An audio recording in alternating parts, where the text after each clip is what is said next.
आपने 1 घंटे में जीएसटी रजिस्ट्रेशन के अप्रूवल के बारे में तो सुना होगा।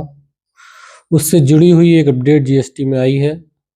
क्या है ये, जानते हैं इस वीडियो में। नमस्कार, मैं हूँ सीए मुकुल जैन। 1 नवंबर 2025 से जीएसटी में एक रूल 14 कैपिटल ए आया था, जिसमें अगर आप कुछ कंडीशन पूरी करते हैं तो आपका रजिस्ट्रेशन 3 दिन के अंदर अप्रूव हो जाता था। क्या थी वो कंडीशन? एक कंडीशन उसमें यह थी कि अगर आपकी टैक्स लायबिलिटी B2B के केस में 2.5 लाख रुपए से कम है, आपको आधार ऑथेंटिकेशन कराना ज़रूरी है और आपको एक स्टेट में एक ही रजिस्ट्रेशन इस रूल में मिलेगा। अगर आपने रूल 14A में रजिस्ट्रेशन कराया है और अब आपकी टैक्स लायबिलिटी B2B के केस में 2.5 लाख रुपए से ऊपर होने वाली है और आपको अब नॉर्मल प्रोविज़न में जाना है, तो इसके विड्रॉल की फैसिलिटी जीएसटी ने 21 फरवरी से इनेबल कर दी है। रूल 14A में विड्रॉल के लिए आपको कुछ कंडीशन पूरी करनी है।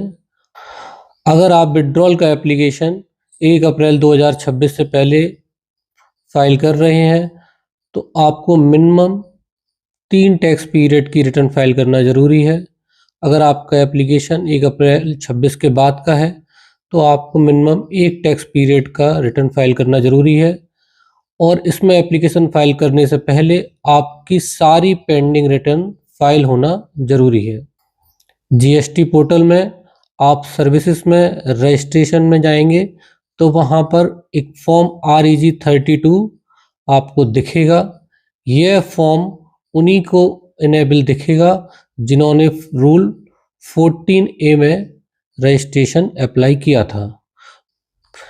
नॉर्मल प्रोविज़न में रजिस्ट्रेशन लेने वालों को यह लिंक इनेबल नहीं दिखेगा।